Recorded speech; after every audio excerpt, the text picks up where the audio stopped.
Елена Шумилова, сенатор от Коми, с рабочим визитом в Донецке. С собой она привезла часть гуманитарного груза, собранного совместно с волонтерами для наших бойцов. Это радиолокационные приборы, квадрокоптеры, приборы наблюдения и многое другое.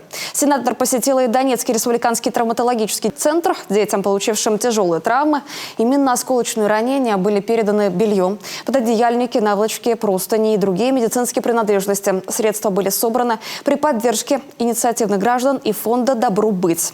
Передали нашим солдатам и письма от родных и близких. Сенатор отметила, бойцы сохраняют уверенный победный дух. Всем детишкам привет, огромный. Скоро будет мир, скоро будет победа, и все это закончится. Обнимаю наш любимый север, нашу любимую Россию.